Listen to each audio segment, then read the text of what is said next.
Sejam bem-vindos, bem-vindas ao podcast Atualiza Universo. Eu sou a Alessandra Assis, psicóloga, comunicadora e idealizadora desse podcast que conversa com você e traz convidados para te trazer inúmeros insights para você ter uma vida com mais qualidade, para você ter uma vida com mais prazer e uma longevidade saudável. Trazemos sempre temas que eu tenho certeza que faz a diferença na sua vida. A minha convidada de hoje era para ter vindo há um ano atrás, Luziane Mendes. Ela é de um Instagram, gente, que você, que provavelmente tem pai, mãe aí vivos, avós, deve seguir. Eu cheguei até ela porque meu pai teve uma suspeita há 4 anos atrás, mais ou menos, de um quadro mais senil, enfim, que acabou não sendo o quadro dele, como vocês me acompanham, sabem que ele está super bem, graças a Deus, mas eu cheguei até ela por conta dessa questão de um diagnóstico errado que meu pai teve lá atrás, e na época eu não sabia que era errado, fui pesquisar sobre e cheguei nela. E eu fiquei encantada.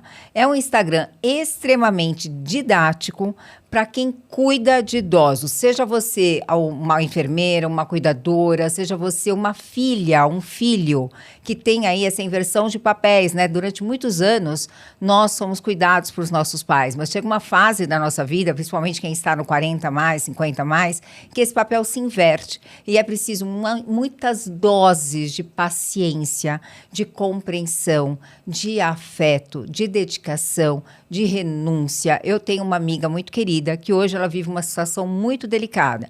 Imagina você que ela tem uma filha adolescente morando com ela é viúva e ela tem os pais e a sogra morando com ela, os 3 com Alzheimer. Então, imagina que situação delicada e que estrutura que ela precisa ter, não só física, como principalmente emocional, para dar conta de todo esse processo. E é por esse motivo que eu não estou ainda nessa fase, mas sabendo de muitos amigos meus e muitas pessoas que eu conheço que passam por isso, que eu tive o cuidado de convidar a Luziane Mendes para você cuidador de idoso, para você filho que está aí com seu pai, com a sua mãe, com alguma questão, que mora com você de repente, ou que não mora, não importa. O cuidado e o afeto vai fazer toda a diferença e o amor também. E ela vai nos ensinar aqui no Atualiza Universo como fazer isso e como lidar com as principais dificuldades dessas doenças que, porventura, podem ocorrer. Certo? Bem-vinda, Luziane, fisioterapeuta. Muito obrigada, dona Alessandra. Do Instituto da Senescência, do Desenvolvimento da Senescência, isso? Isso, o Instituto de Desenvolvimento e Estudo da Senescência. Que nome lindo, né? Diferente. Você poderia já começar explicando pra gente, claro. Luziane, o que é a senescência? Tem alguma coisa a ver com não tem nada a ver com a questão senil? Qual que é o significado de senescência? Eu fundei o Instituto de Desenvolvimento e Estudos da Senescência. O que é a senescência? É o processo normal, digamos assim, fisiológico. É aquilo que acontece com todas as pessoas que envelhecem. Indiferente da classe social, de raça, enfim, é um processo fisiológico. Isso é senescente, é o que nós devemos esperar do envelhecimento. Nós devemos esperar que o rosto apresente rugas, né? A pele vai ficando mais flácida, então as rugas aparecem. Nós devemos esperar que o cabelo fique branco. Que o nariz cresça, a orelha. Esse é um pouquinho de mito. Ai, que bom! É a primeira vez que alguém me conta que é um mito. Fico muito feliz. Isso é um pouco de mito. Jura? Aquilo que a gente sabe, por exemplo, os movimentos vão ficando mais lentos, o passo fica às vezes um pouco mais curto. Então, aquilo que é esperado do processo de envelhecimento, nós caracterizamos dentro de um quadro senescente. Aquilo que acontece com alguns e não acontece com todos, já me diz que não é normal da idade. Porque o que é normal vai acontecer com todo mundo. Alguns com mais intensidade, outros com menos, e aí não entra ao mérito. Porque fulano tem não sei quantos anos e quase não tem cabelo branco. Tá, tem uma questão genética, mas tem. Alguns mais, outros menos, mas todos têm. Agora, se eu pego, por exemplo, um Parkinson, nem todos têm. Se eu pego um Alzheimer, nem todos têm. Então, acontece com alguns e não acontece com outros, aí nós estamos dentro de um processo chamado de senilidade. Aí é senil. O senil não é o normal do envelhecimento. O senil é alguma intercorrência dentro do processo de senilidade. Aí nós temos um processo patológico. Eu tenho uma artrose, eu tenho um Alzheimer. Aí, muitas vezes as pessoas associam a idade. A idade pode ser pode não. A idade é um fator de risco para várias condições, mas ela não é algo determinado. Se tiver tal idade, todos têm isso. Não. Isso é só na senescência. E tem alguma prevenção que as pessoas podem fazer em relação a essas questões da senilidade? Muitas. Eu acho que isso é interessante a gente falar, porque é como a gente cuida do envelhecimento. Sim. Tudo que nós fazemos ao longo da vida, fizermos hoje, estamos fazendo, são fatores... Nossas escolhas, com as nossas escolhas, são fatores protetivos. Quando a gente diz que é um fator de proteção, não significa que é uma blindagem. Então, se eu comer bem, se eu fizer exercício físico, se eu estimular meu cérebro, eu nunca vou ter Alzheimer. Eu nunca vou ter artrose. Não é uma blindagem. Mas os estudos cada vez comprovam mais que o índice, a possibilidade de que você tenha alguma intercorrência senil sempre vai diminuir. Então, o processo, ele é ao longo da vida. Porque quando nós pensamos em envelhecimento, Alessandra, quando que a gente começa a envelhecer? No momento que a gente é concebido. Sim, a cada ano, né? A cada minuto. Não é nem cada ano, é a cada minuto. Se nós pensarmos, é um processo contínuo. Pega aí um feto de 12 dias. E se você pegar um feto de 12 semanas... ele é mais velho que o de 12 dias. Então, o envelhecimento, ele está acontecendo a todo instante. Então, é um processo de cuidado contínuo. Com alimentação, com atividade física, com escolhas sociais que a gente faz. A gente vê na pesquisa de Harvard, falando da ciência da felicidade, né? Que Sim. essa escolha para a longevidade saudável envolve gerenciamento de estresse, né? A questão da higiene do sono, alimentação, atividade física, suplementação adequada. Sim. E principalmente relacionamentos. Relacionamento é tudo. Que eu acho que é uma... não sei também se é um mito ou se eu vou estar generalizando demais, mas eu acho que é um dos maiores sofrimentos do idoso. Eu atendo como psicóloga, né? Alguns pacientes que tiveram AVC, Parkinson, coisas assim, né? Ou até o idoso que, de repente, não teve nada, mas tem aí a depressão, que muitas vezes é natural no idoso. E ela vem não só com saudosismo ou, de repente, com os amigos que estão falecendo, mas ela vem muito dessa coisa da solidão. Um sentimento de solidão muito grande. Sim. A solidão. Eu li um estudo uma vez, eu não lembro em qual revista que eu li, mas eu li um estudo que foram um número grande de idosos que foram entrevistados, e a pergunta foi: o que você mais sente no seu dia a dia? Era essa a pergunta do estudo. O que você mais sente no seu dia a dia? Quando eu vi o título do estudo, eu pensei que eles iam responder dor. Dor da artrose, da artrite. Luciane, foi o que eu pensei. E eu me surpreendi com o resultado dessa pesquisa, porque foi solidão. Que eu perguntando para os meus pacientes nesses 30 anos de carreira, se eu fosse fazer um dado estatístico dos que passaram, né? Com acima de 60, 70, é a solidão. Solidão, é o que esse estudo mostrou, que os idosos mais sentem, e isso, esse estudo, eu me lembro que não houve separação de grupos entre idosos com algum comprometimento físico, cognitivo, não, era geral. Solidão foi a palavra mais presente no estudo. Porque às vezes chega lá também sem seu parceiro, sem sua parceira, né? Sim, os filhos crescidos, sim, vazio, seguindo a vida. É difícil. E para não chegar nisso, que dica que você dá para as pessoas? Hoje a gente está falando bastante, né? Hoje em dia, sobre menopausa, porque antigamente as pessoas não chegavam a tanta idade assim, né? Meu pai, como eu disse recentemente, fez 94 anos e está super bem.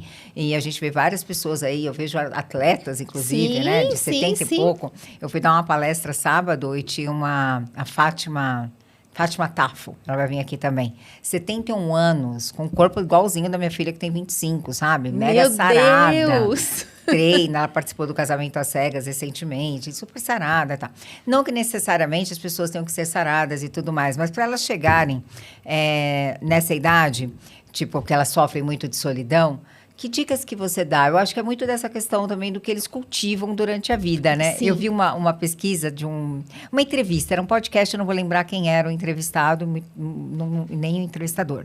Mas era algo do tipo, o segredo da felicidade, era um milionário respondendo, de sucesso, o segredo de sucesso na vida. E o segredo de sucesso para ele é quando você está idoso, os seus filhos terem prazer de te visitar e estar com você. Eu achei perfeito. Porque também tem a ver Sim. com as suas escolhas, né? É bem exatamente isso que você disse, são escolhas. Porque a gente ouve muito sobre a solidão do idoso e questionamos aquele idoso que foi institucionalizado, que muitas vezes não recebe visita da família, né? E aí esse sentimento de solidão, ele é ainda mais latente nessa pessoa idosa. Abandono, né? Criamos essa cultura, né, de que se está institucionalizado é um abandono. Infelizmente, existe esse rótulo para muitos brasileiros, né? Uma cultura, isso é muito arraigado no brasileiro. E, na verdade, é uma questão de construção. Quando a gente eu pude fazer estágio, na época ainda da faculdade, eu me lembro de fazer estágio num asilo, numa instituição de longa permanência, e uma senhora dizer para mim, eu estou aqui por causa das escolhas que eu fiz. Eu nunca fui uma boa mãe. E ela tinha plena consciência daquilo, de como ela tinha sido para os filhos. O quanto ela tinha sido difícil, construído um relacionamento difícil com os filhos, né? E aí agora os filhos não conseguiam... Colheita, né? A colheita. Os filhos não conseguiam cuidar. Eu vou te contar uma coisa aqui também baseada nas minhas histórias de pacientes. Você falou dessa questão da instituição e tal, mas eu tenho pacientes muito queridas que tiveram, foi mais de uma, por isso que eu estou usando no plural, que tiveram que colocar o pai numa casa de repouso e tudo mais, mas de forma realmente cuidadosa, sabe? Sim. Mas pesquisaram muito. Por isso que eu tô dizendo, é um estigma errado. É errado, porque assim, ela não tinha estrutura na casa dela. Isso né? mesmo. Mexia com toda a dinâmica familiar também, gente, porque mexe mesmo, né? Sim. Então acaba interferindo. Teve um, por exemplo, que essa coisa de, às vezes, defecar em lugar inapropriado e estavam com visita, enfim. Não estava bom nem para a própria pessoa e nem para os familiares. Sim. E mexia com a dinâmica familiar como um todo. Impacta muito. Né? Impacta no casal. Muito. Né? Por mais que você aceite sua sogra, seu sogro, porque é pai do seu esposo, da sua esposa e tal. É complicado. Para os filhos é complicado. Eu entendo a dinâmica familiar. E, às vezes, colocar numa instituição onde ele vai ter ali o acompanhamento... com cuidadosos, clínico, né? O acompanhamento clínico, por exemplo. Eu tive uma paciente que tinha uma clínica de idosos. E ela era médica e os pais eram que administravam essa clínica. E era espetacular. Eu até brincava com a minha sogra que se ela ficasse muito velhinha desse trabalho, eu ia colocar ela lá. Mas era espetacular. Por quê? Eles faziam festas, eles tinham muitas atividades terapêuticas, vários eventos. Sim. Tinha palestras, tinha dia da beleza, tinha da maquiagem, dia de não sei o quê, dia de não sei o quê. Cara, pelo menos pelo Instagram, né? Mas depois a minha paciente colocou o pai dela e ela constatou que aquilo que a gente via no Instagram, realmente a clínica era daquele jeito. Então, era alguém que se preocupava muito. A grande maioria eram mulheres e só tinham 2 homens. E o pai da minha paciente era um desses homens. Mas ela chegava lá, ele estava sempre cheiroso, sempre bem cuidado, sabe? Chegava de surpresa, sabe? Então, não é todo mundo que a gente, de repente, coloca numa instituição que é abandono. Às vezes, é realmente porque vai ter o cuidado necessário ali, que às vezes aquele filho, aquela filha, não tem mais condições de dar, não é? Eu tô errada? Sim. Não, você está completamente correta. Na verdade, a instituição hoje, ela está mudando essa cara, né? De ser um local de abandono, apesar de ainda ser muito... como eu disse, isso é arraigado demais na cultura brasileira. Estigma, né? É muito estigmatizado isso. Mas isso tem mudado, porque, de fato, as instituições estão apresentando uma nova realidade de cuidado. Agora, a gente sabe que existe talvez aí 2% da população que consegue manter os pais, né? Manter a pessoa idosa numa instituição de extrema qualidade. Hoje, a grande maioria são instituições filantrópicas, né, sem fins lucrativos, ou instituições vinculadas a alguma religião, igrejas que sustentam as instituições. Então, a gente sabe que existe ainda muitas precariedades, na maioria, mas isso tem mudado. Esse perfil, esse padrão tem mudado. Até porque o Ministério Público tem fiscalizado muito, tem exigido bastante vigilância sanitária. Hoje a gente tem uma fiscalização mais junto dessas instituições, exigindo mais o curso. Agora, por exemplo, as instituições não podem contratar o cuidador se ele não tiver um curso de cuidador. Ah, que bom. Então, isso vai melhorando o padrão de qualidade, o padrão de atendimento. De hospitalidade. Exatamente, exatamente. E, de fato, o que eu sempre falo? A instituição é aquele lugar que vai fazer o serviço pesado. Vai dar banho, vai dar comida, vai lavar roupa, vai dar o remédio. Mas trocar uma fralda. Isso mesmo. É o braçal. Lidar com a questão do humor também, né? Isso. Agora, a gente tem que pensar que o relacionamento de filho com pai, filho com mãe, a instituição não vai substituir. Por mais que a instituição tenha toda a melhor estrutura e eventos, e eu acho bem legal, eles fazem festa junina, é muito legal isso. Tem a fisioterapia, tem atividade física, tem aula de música, tem aula de dança, tem aula de horta, enfim, ótimo, mas não substitui o vínculo com o filho. E acontece que o filho que está com o pai dentro de casa, se desgastando inteiro com o trabalho braçal, lavando a roupa, dando a comida, dando o remédio, levando no médico, trocando a fralda, ele não consegue dar o que esse pai precisa, que é o vínculo do amor, do carinho, da atenção. Porque ele está exausto com o trabalho do dia a dia. E aí, a hora que aquele idoso fala alguma coisa, o filho já não suporta mais. Eu não aguento mais meu pai falar 10 vezes a mesma coisa. Eu não aguento mais minha mãe falar 1000 vezes a mesma coisa. Mas porque fisicamente essa pessoa está esgotada, ela está no limite dela. Então, nesse caso, a institucionalização é esse socorro que vai fazer com que essa pessoa idosa tenha suas necessidades atendidas. Porém, esse filho precisa estar junto, esse filho precisa caminhar junto, e ali ele tem condições de estar com aquele pai, com aquela mãe, por inteiro, dar atenção, dar carinho, dar amor. Por quê? Porque já teve alguém que se estressou ali com aquela comida, com aquela roupa. E ele já está com a vida de volta, né? Porque muitas pessoas têm que renunciar muitas coisas de suas vidas para poder estar ali nesse cuidado. Olha, aí 90% talvez tem que fazer renúncias e renúncias grandes para conseguirem cuidar. Sim. E ninguém... E aí vem culpa, né? Vem raiva, vem uma série de sentimentos. E aí eu também fico preocupada, né? De quem cuida de quem cuida. Sabe? Quem tá cuidando de quem cuida. A Luziane. Eu cheguei para isso, para cuidar de quem cuida. Falando, eu cheguei para isso. Conta um pouco do seu propósito. E foi fisioterapeuta, onde que você chegou e falou assim, tipo, nossa, eu quero cuidar de idosos. Alessandra, aconteceu alguma coisa na sua vida? Aconteceram várias, eu vou te contar. Conta pra gente. Foi exatamente essa virada. Eu estava no 3º ano da faculdade, quando a gente foi fazer estágio numa... Hoje a gente não usa mais a palavra asilo. A gente usa instituição de longa permanência. Ah, legal, não sabia. Essa nomenclatura já não é mais usada. Então, eu fui fazer o meu estágio na instituição de longa permanência. Era uma instituição filantrópica, vinculada à igreja, lá na cidade. E eu vivi uma experiência muito forte com um paciente. Ele era bem lúcido, amputado, e ele disse assim para a amiga que estava comigo nesse estágio, eu estou tomando remédio pelo ouvido. E eu olhei nela, ela olhou em mim e falei, caramba, ele está colocando comprimido no ouvido. E eu falei, como é? Ele falou, eu estou tomando remédio pelo ouvido. Aí ela falou assim, essa amiga minha falou assim, o senhor está colocando comprimido no ouvido, pingando remédio? O senhor está com dor de ouvido? Não é isso, mas eu estou tomando remédio pelo ouvido. Aí eu falei para minha amiga, falei, olha, eu vou chamar a técnica de enfermagem, porque talvez ela tenha deixado o copinho, aqueles copinhos que eles deixam com as medicações, e esse senhor está colocando comprimido no ouvido. A gente ainda pediu para olhar, não tinha nada no ouvido dele.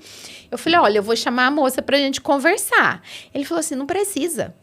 O que eu tô dizendo para vocês é que quando vocês vêm aqui fazer esse exercício comigo, vocês me trazem tanta alegria, vocês me falam tantas coisas boas, vocês me dão atenção. E o que vocês falam para mim é melhor do que qualquer remédio que eu tomar pela boca. Nossa Esse senhora, remédio que pelo feedback. ouvido é que tá me curando. Olha que coisa Porque ele linda. estava amputado, deixado ali em cima daquela cama. E ali nós chegamos para colocar ele em pé, para mostrar que ele conseguia, mesmo com uma perna só e o uso do andador, ele podia andar. Quando ele descobriu que ele podia andar, que ele ia para o pátio da instituição e se relacionava com as outras pessoas da instituição, ele retomou a vida dele. E nós sempre dizíamos, vamos, o senhor consegue. Olha, força no braço. Viu como o senhor tem força? Isso aí, continua. Era simplesmente palavras de incentivo, daquilo que nós víamos que ele tinha capacidade. E ele descobriu a capacidade dele, usou essa capacidade, e aí ele dizia que estava tomando remédio pelo ouvido. Achei lindo isso. Isso virou minha chave. Falei, meu Deus, eu não precisava fazer nada, né? É aquilo que eu disse. É. E eu só aí, disse uma verdade para ele, ele era capaz. Isso, além de ser capaz dessa coisa de pertencimento, de chamar pelo nome, né? Sim, se faz toda a diferença. E eu gosto de ouvir a história dele. Então, quando eu ia ali fazendo o exercício com ele, me conta um pouquinho da história do senhor. Por que o senhor veio morar aqui? Aí ele contava e contava. Aí eles não tem quem ouve. Então, a hora que tem alguém que pergunta e esse alguém está disposto a ouvir, isso muda. Muda, né? Isso muda. E ali eu virei a minha chave. Porque quando eu entrei na faculdade, a minha ideia era trabalhar com pediatria.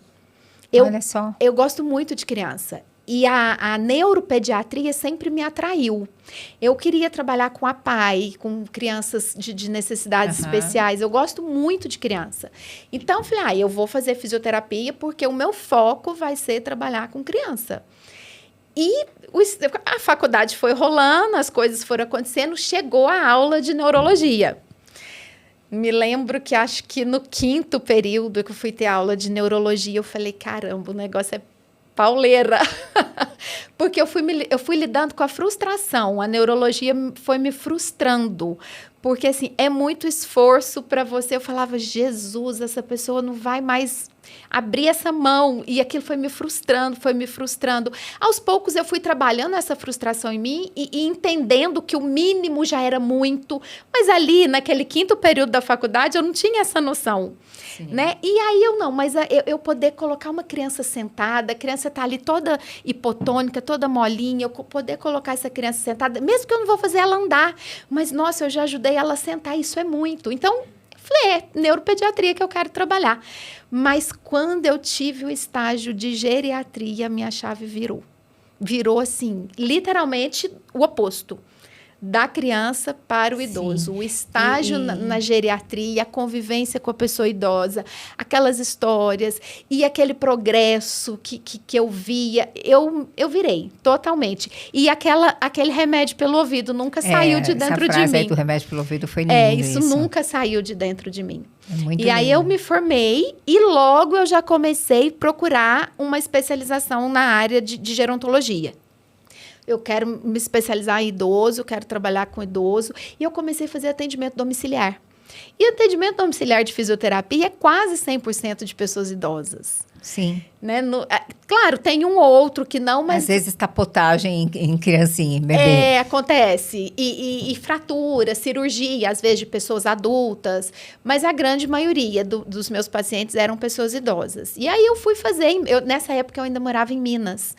E aí, pela Faculdade de Ciências Médicas, em Belo Horizonte, eu encontrei a pós-graduação, me matriculei e comecei a frequentar. Ali eu tive mais certeza ainda... Do seu propósito. Do meu propósito. Porque eu fui me apaixonando com tudo, com tudo. Mas aí, Alessandra, eu entrei meio que numa crise, talvez, com a minha profissão, porque eu estava na casa do paciente, eu estava atendendo, eu estava vendo a melhora daquele paciente, mas eu me deparava com aquele cuidador se acabando. E eu ia para casa muito chateada. Eu ia para casa... O cuidador, independente de ser filho, de ser enfermeira, de aquele olhar cansado, triste, exausto. E de não saber o que fazer. E era coisa simples que eu orientava e mudava a chave daquele cuidador. Eu falava, meu Deus, essas pessoas não sabem cuidar. E aí você tem um lema que é cuidar com leveza, cuidar com afeto. Conta um pouquinho desse lema pra gente também. É exatamente isso, porque a falta de conhecimento deixa tudo muito pesado. Então, quando eu conheço o processo, quando eu sei o que fazer, quando eu tenho segurança do que é necessário, isso se torna leve. Quando eu descubro que tem coisas que eu não vou conseguir cuidar, quando eu descubro que tem coisas que vai ser assim, eu paro de dar murro em ponta de faca. Tá, você está me dizendo assim, igual as orientações que eu dou para as pessoas que tem alguém que tem, por exemplo, um filho com borderline, um marido com bipolaridade, uma parceira narcisista. Tem um paciente meio que eu falo assim, homem, você vai ficar PhD em narcisismo, que a mulher dele tem a questão do narcisismo. Tem que ficar em relação com o narcisista, PhD, para saber quando que tem a manipulação. Então, você está dizendo assim, que os cuidadores têm que ficar PhD naquela patologia que aquele idoso apresenta. Por exemplo, se é um pós-AVC, né? Que você falou do progresso. O que eu posso esperar? O que eu posso esperar? Ontem eu atendi uma filha, me ligou desesperada, que a mãe sofreu um AVC, foi hospitalizada e aí ela perdeu totalmente os movimentos de um lado do corpo, está se alimentando por sonda. Ela chegou no hospital, comia com a própria mão. E ali ela viu a mãe numa debilidade física gigante. E aí o médico chamou ela e falou, olha, nós vamos dar alta para sua mãe amanhã. Ela me ligou desesperada. Eles não podem dar alta para minha mãe. O que eu vou fazer com a minha mãe em casa desse jeito? E, de fato, eles não podem segurar ela no hospital. Ela precisa aprender a lidar com a mãe desse jeito. Agora, imagina o impacto para essa filha. Amanhã sua mãe vai para casa desse jeito. Sim. Então, se essa filha não está treinada, se essa filha não sabe como cuidar, como que eu troco fralda? Porque a hora que eu entrei com a minha mãe no hospital, minha mãe andava e usava o banheiro. Isso. Agora eu preciso trocar a fralda da minha mãe. A minha mãe pegava o alimento e trazia a boca e comia. Agora minha mãe está com uma sonda. O que é isso que passa na sonda da minha mãe? Como que eu vou lidar com isso? Como que eu sei que essa sonda está certo, está errado? O que eu posso dar, o que eu não posso? Que tanto que eu posso, que tanto que eu não posso? E se der ferida no corpo da minha mãe, o que eu faço? Porque agora ela não anda. Escara, você diz? Isso, as lesões, né? De lesão por pressão. Então, é um mundo novo que se abre na frente daquele filho, daquela filha, e por não saber como lidar, fica pesado. Porque eu quero resolver tudo, eu quero dar conta de tudo, eu quero ser capaz de fazer o melhor, e todo filho quer fazer o melhor mesmo, mas só que a gente não conhece o limite da gente. Eu não sei o limite que a doença me coloca, porque tem limites que são da doença. Então, quando eu não conheço, é pesado demais. E eu fui percebendo isso no meu dia a dia de prática, porque eu via cuidadores brigando para fazer o idoso tomar banho. E falando coisas extremamente agressivas para o idoso. Você está cheirando mal. Faz não sei quantos dias que você não toma banho. Eu não sou obrigada a aguentar esse cheiro. Então, assim, para esse idoso, isso é uma agressão. É assim, absurdo. Porque ele tem um transtorno que leva a esse comportamento. Então, eu preciso conhecer esse transtorno. Eu preciso saber por que ele tem esse comportamento. Eu preciso entender que determinadas coisas que eu falo, eu vou deixar ele ainda pior.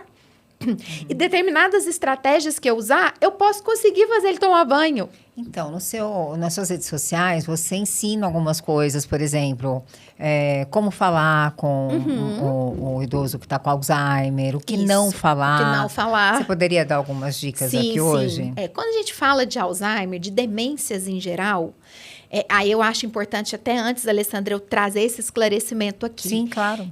Nem todos os pacientes que têm demência obrigatoriamente têm Alzheimer. Sim. Existem vários tipos de demência. Tem a demência pré-frontal, demência frontotemporal, demência por corpos de Levy, demência por doença de Parkinson. Tem demência vascular, tem demência mista, porque a pessoa pode ter 2 tipos de demência ao mesmo tempo. Então, nem sempre é Alzheimer. Alzheimer é a maioria.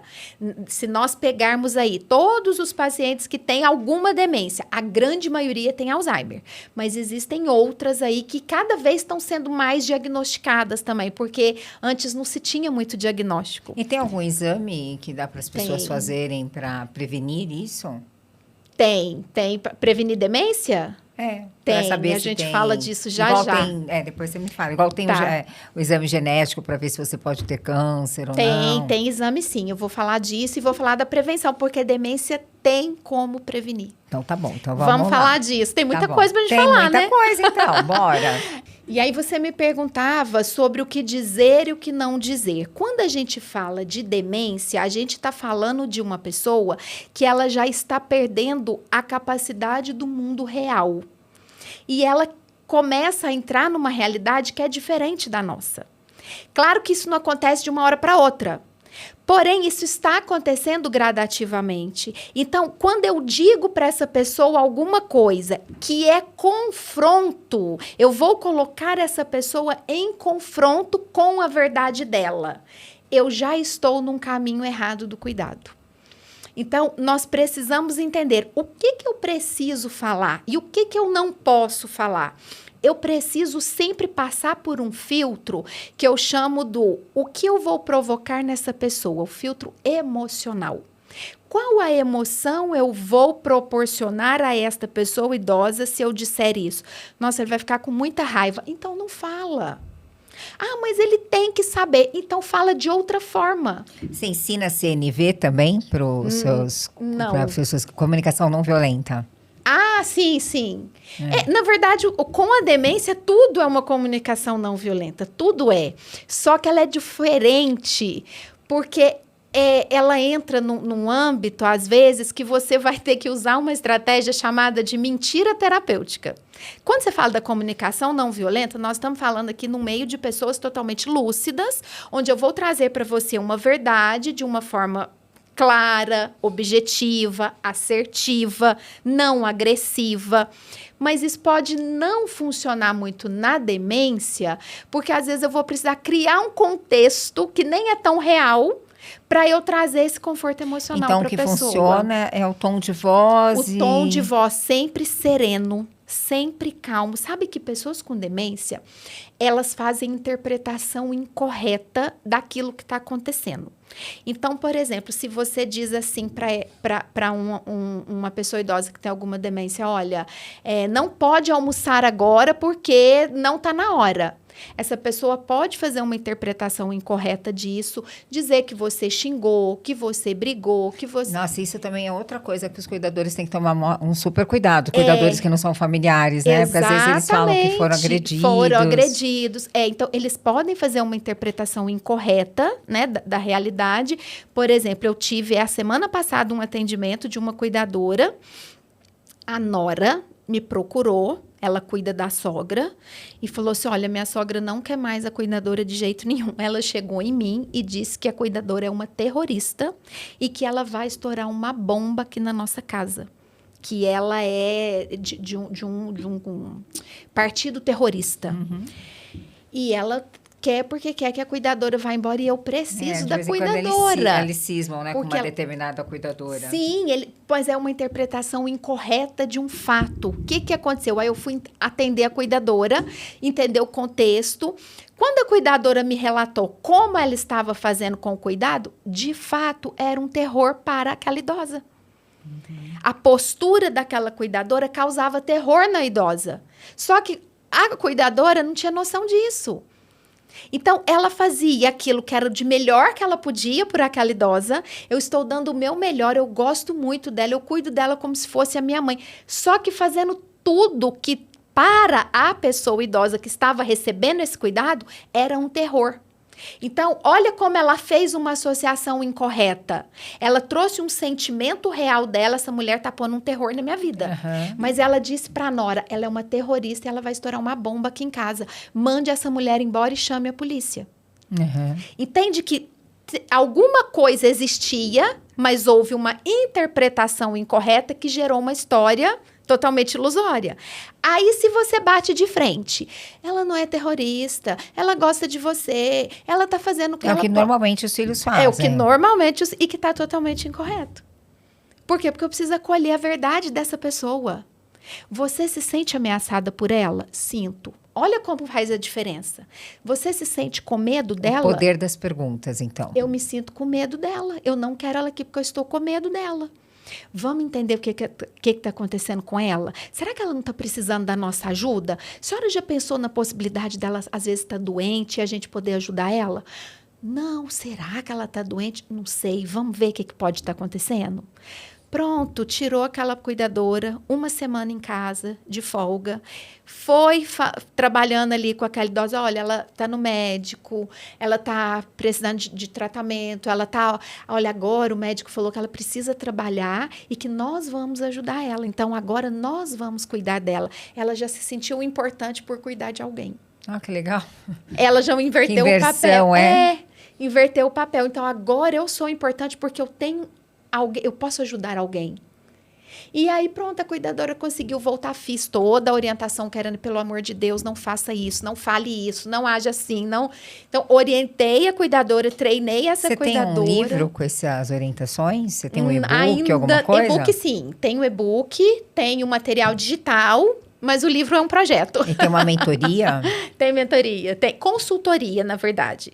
Eu trabalho com consultoria. Uhum. Eu ouço, né, o contexto, eu entendo o contexto da pessoa idosa, o contexto da família, o contexto do cuidador, e ali a gente traça um cuidado, um plano de cuidado personalizado para a realidade que essa família, que esse idoso, que esse cuidador apresenta. Bacana. E eu tinha te perguntado sobre exames que pra gente... Exames e escolhas, né? Para prevenir uma demência. Alessandra, em julho deste ano de 2025, aconteceu no Canadá a Conferência Internacional de Alzheimer e já foi publicado trabalhos mostrando que 60% dos casos de demência poderiam ter sido evitados com medidas simples. 60% é muita coisa. Imagina que hoje, o último censo do IBGE aponta 32 milhões de pessoas idosas no Brasil. 2 milhões já têm diagnóstico de demência. Imagina quantos ainda não têm. Já têm os sintomas e não têm o diagnóstico. Então, 2 milhões diagnosticados. O que é 60% de 2 milhões? Poderiam não estar agora, hoje, com demência, se medidas simples tivessem sido feitas. E quais são essas medidas simples? A principal medida é o cérebro. Trabalhar o cérebro, estimular o cérebro. Por quê? Porque o índice de pessoas com baixa escolaridade e demência é muito alto. Então, isso já está mais do que comprovado. Quanto menor o grau de escolaridade, maior a probabilidade de um quadro demencial. Então, a primeira medida de proteção, estimule o seu cérebro. Coisas que sejam novas, que sejam desafiadoras. Aprenda a tocar um instrumento, aprenda a falar uma língua, aprenda um artesanato. Tudo que é um estímulo daquilo que você não trabalha normalmente no seu cérebro. Então, por isso que a gente vê muito fazer palavra cruzada, jogos, desde que você tenha novos estímulos. Porque às vezes eu vejo idoso, eu amo palavra cruzada, eu estou protegendo do Alzheimer, mas a pessoa faz palavra cruzada há 20 anos. Uhum. O cérebro dela já está adaptado com aquilo. Então, agora muda. Mudar os estímulos. Muda os estímulos. Aprender coisas novas. Vai fazer um curso. E aprender coisas novas também trabalha algo muito importante, se for em grupo, por exemplo, que é relacional, né? Aí eu vou falar de outro fator de proteção, que é a socialização. Isso. Quanto maior o ciclo social da pessoa, mais protegida ela está. O isolamento social é um dos grandes fatores que favorecem o surgimento de quadros demenciais. Uhum. Então, conexão, conectar-se com pessoas, e aí a gente pode juntar essas duas realidades, né? Se eu tenho que estimular meu cérebro e me socializar, eu vou me matricular num curso de informática para terceira idade. Curso de patchwork, curso de cerâmica, de dança. Exatamente. Eu vou para academia num horário, né? E fazer zumba. Hoje já existem academias bem focadas no trabalho com idoso. Eu acho isso muito legal, porque ali existe uma socialização, existe um trabalho direcionado. Sim. Então, são fatores... Agora, outro fator que é importantíssimo é musculação. perna. A perna, né? Eu já ouvi falar, treinar a perna. Treinar a perna, mas em geral. Porque quanto maior a nossa massa muscular, maior a nossa capacidade de força muscular, mais proteção cognitiva nós temos. Primeiro porque nós temos uma proteção funcional. Quanto mais força, mobilidade eu tenho, mais independente eu sou. Né? Eu tenho até uma amiga que brinca, gente, eu vou na academia para quando eu ficar velha eu levantar e sentar do vaso sanitário sozinha. E é isso. Você tem que treinar entendendo que não é porque você vai ficar magra e bonita, é também. Mas existe algo que é muito maior. É muito mais significativo. É a minha independência. Eu preciso treinar para eu ter funcionalidade. Sim. Porque hoje, Isso faz uma diferença, né? Para o idoso, gente, poder levantar da cadeira, caminhar, fazer... E a sobrecarga do cuidador, porque o idoso não faz isso. Uhum. Minha mãe quer ir no banheiro, eu tenho que levar. Minha mãe quer almoçar, eu tenho que ficar lá. Ela quer levantar, eu tenho que levantar ela. É uma dependência total. Você sabe que eu vejo uma diferença muito grande? Eu estava falando do meu pai, né? Meu pai e meu sogro. Meu sogro já é falecido. Mas eu e meu marido, a gente observou uma diferença muito grande também em relação aos dois que a gente acompanhava. A questão da mobilidade também. Meu sogro era uma pessoa muito obesa. Né? E o meu pai sempre fez atividade física e tudo mais. Então, assim, a agilidade do meu pai era muito diferente do meu sogro. Exatamente. Então, essa coisa de ficar o tempo todo sentado, ter dificuldade para sair de um carro, entrar num carro, para ir para qualquer lugar, para viajar. E olha como isso vira uma cadeia, porque quanto mais eu tenho dependência, eu não tenho força, não tenho mobilidade, mais menos eu me socializo. Porque é difícil sair. Isso. Aí eu não vou no aniversário do neto, exatamente. Eu não vou para a igreja mais, eu não vou no grupo tal que eu frequentava. Então, uma coisa vai se conectando à outra. Hoje, são 14 fatores de proteção que nós precisamos viver ao longo da vida para proteger de demência. Você falou 3. Eu citei aqui, eu não sei se de cabeça eu vou conseguir lembrar todos, mas eu falei que da estimulação cognitiva, da socialização... E da força das pernas. Do exercício físico em geral, exercício em geral. Existe um fator que é muito simples e que a gente vê resistência das pessoas idosas em aceitar. Correção de déficit auditivo. Quanto menor a capacidade auditiva, mais risco eu tenho de demência. Por quê? Porque não basta eu ouvir, eu preciso compreender o que eu ouço. Você já viu quando a pessoa fala, eu escuto, mas não entendo? Tem pessoas que têm PAC, né? Que é o processamento auditivo central, que demora para processar a informação. Isso, demora para processar. E aí, à medida que nós vamos envelhecendo, aí entra a questão da senilidade e da senescência. É comum nós perdermos um pouco da nossa capacidade auditiva. A acuidade auditiva diminui.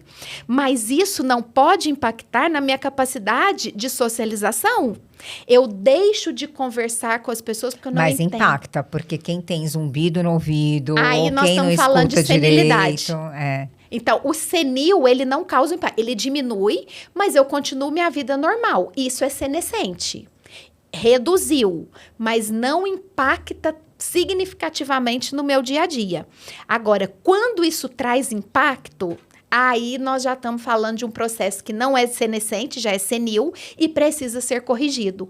Quanto mais precocemente a perda auditiva for corrigida, mais protegido o meu cérebro está. Muito legal. É muito. E olha, então, vamos lá. Socialização, cuidar do cérebro, né? Tá fazendo o cérebro estar em funcionamento, aprendendo sempre coisas novas. Atividade física. Cuidar da cuidade auditiva. Auditiva e visual também. Porque é por onde as informações entram, né? Eu ouço e eu vejo. Então, tudo aquilo que é fonte de receber informação precisa estar bem para que a informação seja captada, processada e correspondida. Então, tanto a audição quanto a visão, elas impactam muito.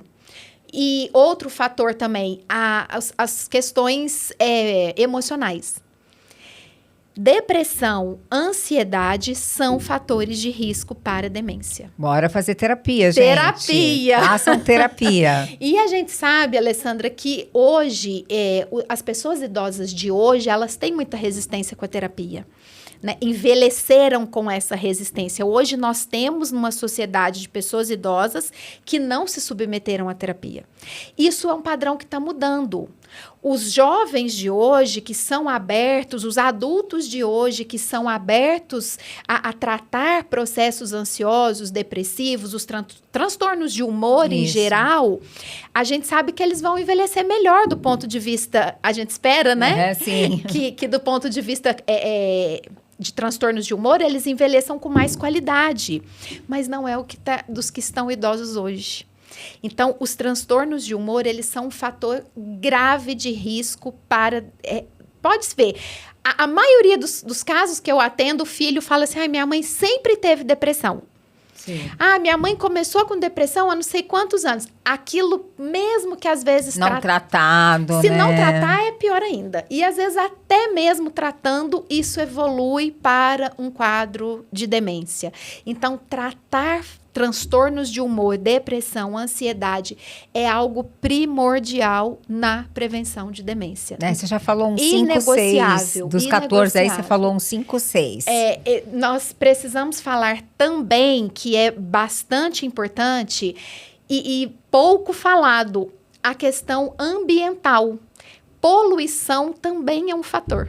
Olha que interessante, a gente em São Paulo, uma cidade grande, poluição... Mora no interior, povo. Não é dos maiores fatores, ele está entre os de menor impacto, mas ele também é um fator que impacta. Agora, impacta muito, muito, muito. As descompensações, glicemia, pressão, colesterol, tudo que faz mal para o coração faz mal para o cérebro. Então, diabetes descompensada é um fator de risco para demência. Pressão alta não controlada é um fator de risco para demência. Colesterol alto é um fator de risco para demência. E a gente trata com exercício. Uhum. E o exercício previne também a demência. Tudo isso a gente trata com alimentação equilibrada. A alimentação equilibrada também é um fator de proteção para demência. Então, as coisas se casam, elas vão se conversando entre elas. Maravilha. E aí, a gente vai criando essa rede de proteção. Então, é possível prevenir.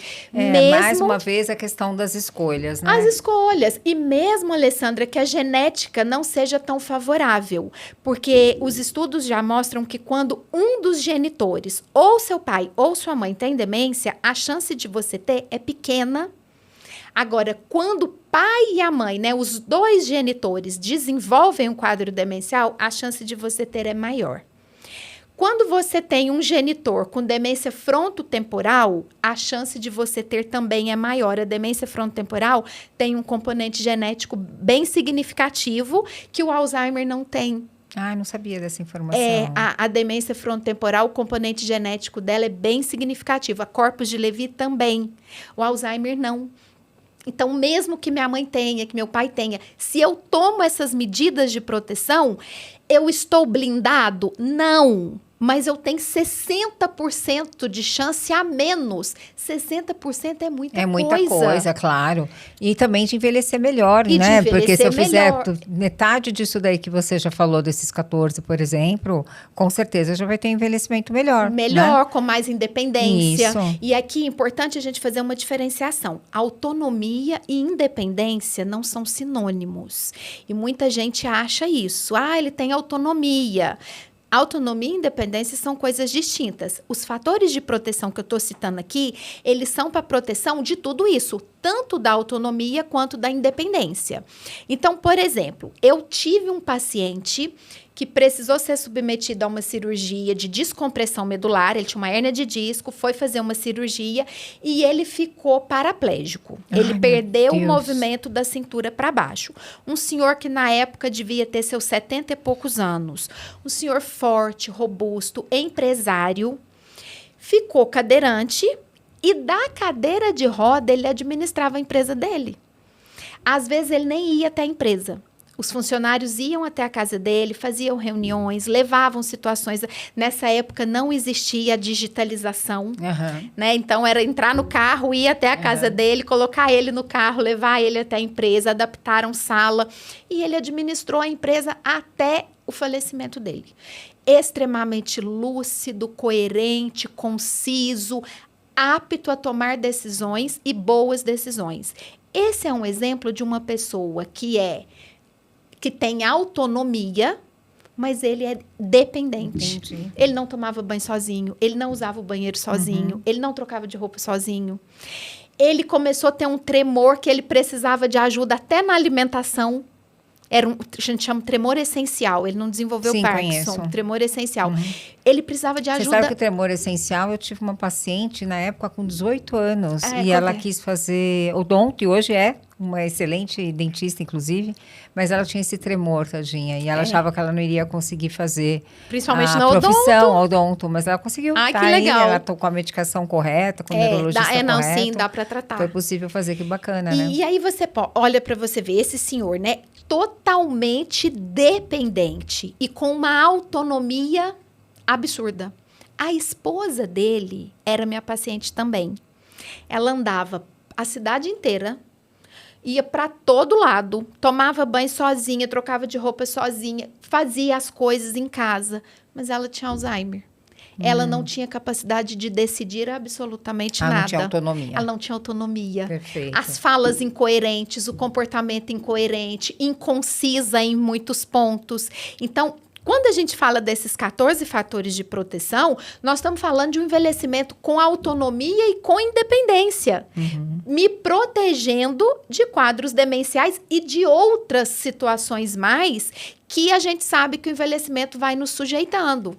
Né? Lu, existe algum sinal que eles apresentam que possa fazer com que a família fique atenta e fale, puxa, acho que a minha mãe, meu pai, tá? Ai, que bom você falar disso. Sim. Porque Quais os sinais iniciais da demência, eles são muito confundidos com é da idade. Ah, mas já tem 80 anos. Ah, mas já tem 70 e tantos anos. E a gente vai empurrando com a barriga. Isso. Então, o que a gente precisa prestar atenção? Quando aqui eu vou falar do Alzheimer, tá? Cada demência tem seu sintoma inicial diferente. E aí você me perguntou antes se tem algum exame que caracteriza o tipo de demência. Então, eu vou te responder agora. Tá. Os sinais iniciais de cada demência mudam. Então, Alzheimer, quais são os sinais iniciais? A queixa de memória é a primeira causa. Então, a pessoa começa a ter aquele padrão de esquecimento que impacta no dia a dia. Uma coisa é eu chegar em casa e falar, meu Deus, onde é que eu pus meu celular? Não lembro. E aí, de repente, você acha o celular. Normal. Ai, não lembro. Quem tá na menopausa tem muito, que é a névoa mental, né? Isso. Não lembro onde é que eu pus a chave. Mas isso impacta o seu dia a dia? Você tá deixando de fazer alguma coisa por causa disso? Não. Então, tá tudo bem. Porque tem várias causas de esquecimento. O estresse, o hipotiroidismo, vitamina B12 baixa. Pode ser várias coisas. Agora, quando a queixa de esquecimento impacta no dia a dia, não tá pagando as contas, está esquecendo de pagar, tá pagando a conta 2 vezes, pagou e depois foi lá e pagou de novo a mesma conta, que eu já tive paciente que fez isso, perde coisas que são, assim, extremamente necessárias, toda hora perde o cartão do banco, não sabe nunca onde está o cartão do banco.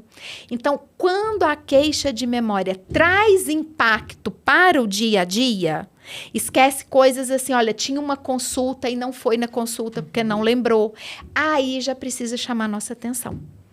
Então, o discernimento está nisso aí. O quanto isso impacta ou não no meu dia a dia. Outra coisa no Alzheimer que chama muita atenção, além desse esquecimento, é começar a deixar de fazer coisas que fazia com muita facilidade. Aí ela começa a dizer assim, mas é que eu tô cansada, eu já fiz isso a vida inteira, eu não quero mais fazer. Então, aquela mãe que sempre foi aquela mãezona, que faz aquele almoço de domingo com a família inteira, aí ela começa a simplificar o cardápio. Né? Tinha aquele monte o cardápio era variado no domingo, chega lá, a mãe tá fazendo só um pouquinho de coisa. Ou no próprio dia a dia, eu tive uma paciente que eu desconfiei, ela era costureira. E eu desconfiei por quê? Porque ela era uma excelente costureira. E, de repente, ela começou a querer fazer só conserto. Agora eu só faço conserto, eu não costuro mais. Já achei estranho, porque ela tinha total capacidade de continuar costurando. Fisicamente bem, emocionalmente bem, ótima. Aquilo chamou atenção. Falei, estranho. Aí, de repente, do conserto, ela já... agora eu só faço barra de calça. ela começou a deixar de fazer coisas que ela fazia com facilidade. Já era um sintoma inicial da demência de Alzheimer dela. Então, eu quero ressaltar esses 2 pontos. Por quê? Porque são os 2 pontos que todo mundo deixa passar, inclusive profissionais de saúde. Tenho vários casos que a família percebeu, levou no médico, o médico falou assim, isso é da idade. Ah, meu Deus, que perigo Alessandra, isso. é muito comum. É muito comum. Infelizmente. Agora, assim, que conselho que você dá para as pessoas que estão iniciando essa jornada, tipo, soube recentemente de um diagnóstico assim, ou até mesmo um outro conselho para as pessoas que já estão exaustas? Que conselho que você dá para esses 2 tipos de famílias que estão vivendo isso agora? Conheça a doença. Tá. Conheça a doença, porque a gente começou o nosso bate-papo aqui falando disso, né? Quando eu conheço a doença, quando eu sei do que eu estou lidando, do que se trata esse quadro, eu vou saber o que fazer, como fazer. Então, eu preciso conhecer a doença. A hora que a pessoa fala para mim assim, estão roubando as minhas coisas. A família fica desesperada. Uhum. É um sintoma da doença, eu preciso saber o que fazer. Então, quando eu estudo, quando eu conheço, eu sei que isso pode acontecer, eu estou preparada para as adversidades de comportamento que essa pessoa vai apresentar, eu lido com muito mais tranquilidade. Eu lido com muito mais assertividade. Por isso que eu trago muito essa questão, precisa ser leve. Difícil sempre vai ser. Cuidar de uma pessoa idosa que tem alguma demência sempre vai ser difícil, sempre vai ser desafiador. E cada fase da doença tem o seu desafio. E quando eles ficam agressivos, a gente está chegando no final, mas eu tenho um monte de pergunta ainda para fazer, eu estou tentando ir o mais rápido possível. Mas quando eles ficam mais agressivos, o que eles devem fazer? A agressividade tem uma causa. Então, o idoso com Alzheimer, ele não fica agressivo à toa, é porque ele não é compreendido. Tá. Então, o cuidador... Por isso que o segredo é conhecer. O poder das perguntas, então. O que você está sentindo? Ele não sabe te responder. E aí, como que faz? Ele não sabe te responder. Ai, gente, que desafiador. É um confronto para ele, porque ele sente fome, ele fica nervoso e ele não sabe dizer que está com fome. Ele sente dor e ele fica nervoso e não sabe dizer que está com dor. Eu tenho uma outra amiga que a mãe dela, ela quer só comer sucrilhos. Eles têm o paladar doce. Super infantil? Não, é que as papilas gustativas, elas vão se perdendo naturalmente com o envelhecimento, senescente. Porém, as papilas gustativas que realçam o sabor, que me permitem sentir o sabor doce, são as últimas que a pessoa idosa perde. Então, eles têm um paladar aguçado. Então. O doce sempre vai ser. E aí a gente usa diversas estratégias com isso, né? Se eu sei que ele tem um paladar mais apurado para o doce, então eu preciso melhorar essa alimentação, mas sem usar o açúcar. Então eu vou usar mais fruta, que é mais adocicada, Legal. a fruta mais madura, que está mais docinha. E aí a gente vai adaptando o paladar para que ele consiga manter a alimentação. E como que o cuidador pode lidar com esse sentimento que às vezes vem de cansaço, raiva, culpa, uma série de outras... Fazer terapia também, super importante. Primeiro ponto. Primeiro ponto é buscar ajuda, né? E quando eu falo isso para o cuidador, Alessandra, olha, você precisa buscar ajuda. Sabe o que ele entende? É que tem alguém ali que vai ajudar a dar o banho, que vai ajudar... Não. Isso é também, mas... É mais importante eu ter alguém que me ajuda a elaborar o que eu estou vivendo. A lidar com a raiva, o sentimento de frustração. Lidar com o fato do meu irmão não vir aqui me ajudar. Isso, tá sobrando tudo pra mim. Não é eu brigar com o meu irmão. Eu não vou buscar ajuda porque eu já pedi e ele não vem. Não. Era a pergunta que eu ia fazer depois. Olha só, como lidar quando os irmãos ou outros parentes não ajudam e deixam o cuidado tudo nas costas de uma só pessoa? Porque acontece, né? Muito. Então, eu preciso ser transparente com a família. Olha, está acontecendo isso.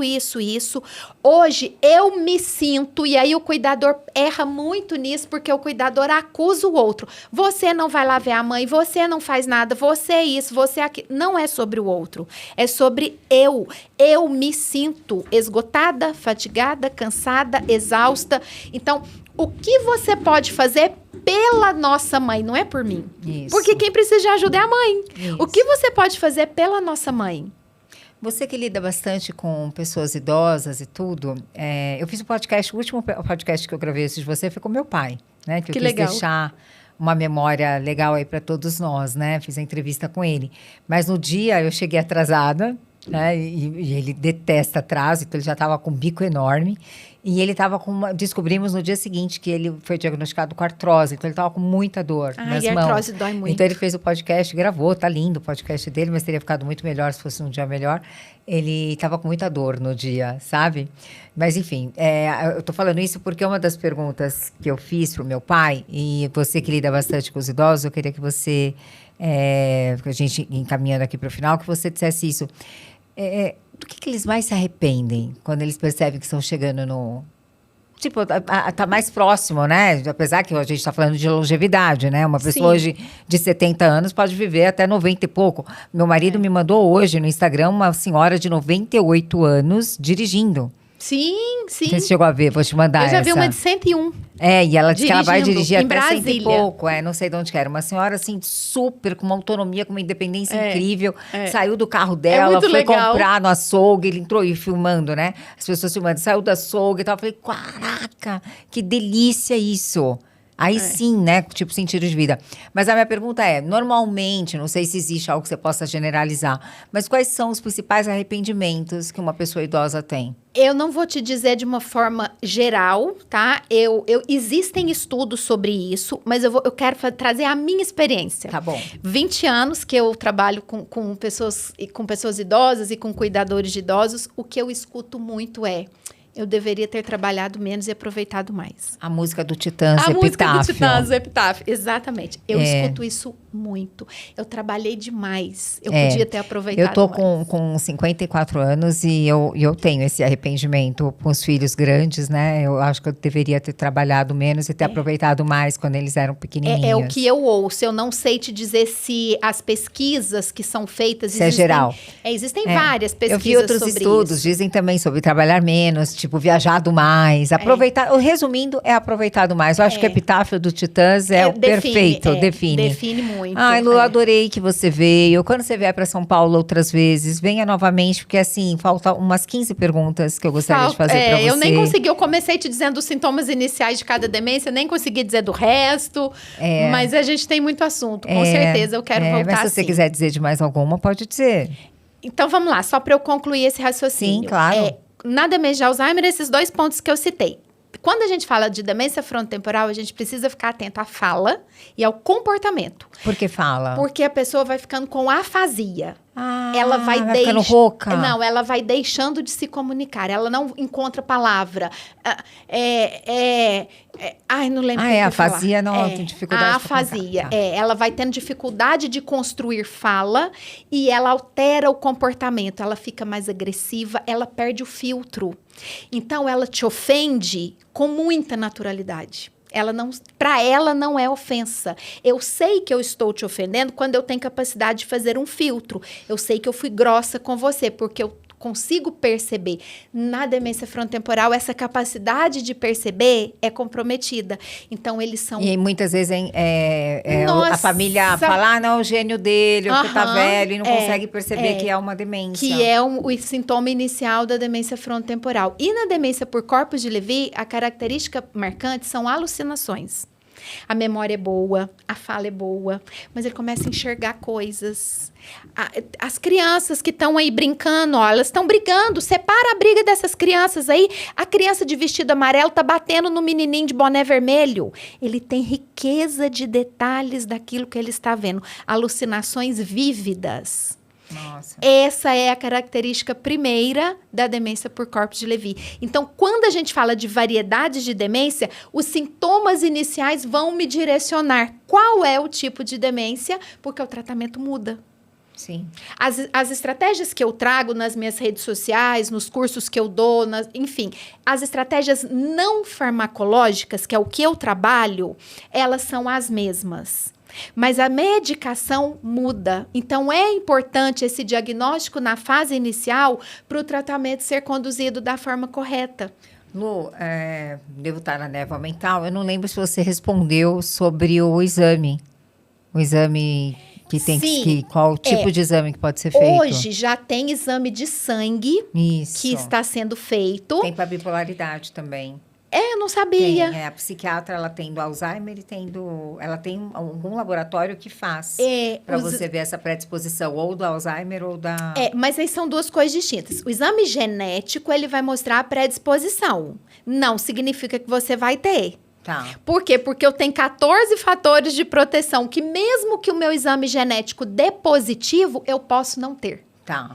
Mas então, você está fazendo, então, o exame agora, de sangue para diagnosticar o exame de sangue, para diagnosticar Alzheimer, já é uma realidade. Infelizmente, não é acessível à grande maioria da população, que ele tem um valor altíssimo, não tem cobertura de convênio e muito menos do SUS, mas já existe. E como chama o exame? Não vou lembrar o nome. Tudo bem. Não vou lembrar o nome dele. Não tem problema, a gente pesquisa depois. Lembrei. São biomarcadores para demência. Exames de biomarcadores. E esses exames, eles conseguem captar bem, às vezes, na fase mais inicial. E direcionar melhor o tratamento. Muito bom saber. É uma pena que ainda é algo muito caro. Mas, Alessandra, pelos sinais clínicos, é a melhor forma de detecção.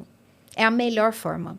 A gente sabe que o exame de sangue é um fator, assim, de muito avanço da ciência, mas enquanto isso não é acessível, a gente precisa frisar os sinais iniciais para que as pessoas entendam que aquilo não é normal da idade e já vão buscar o mais rápido possível o tratamento necessário.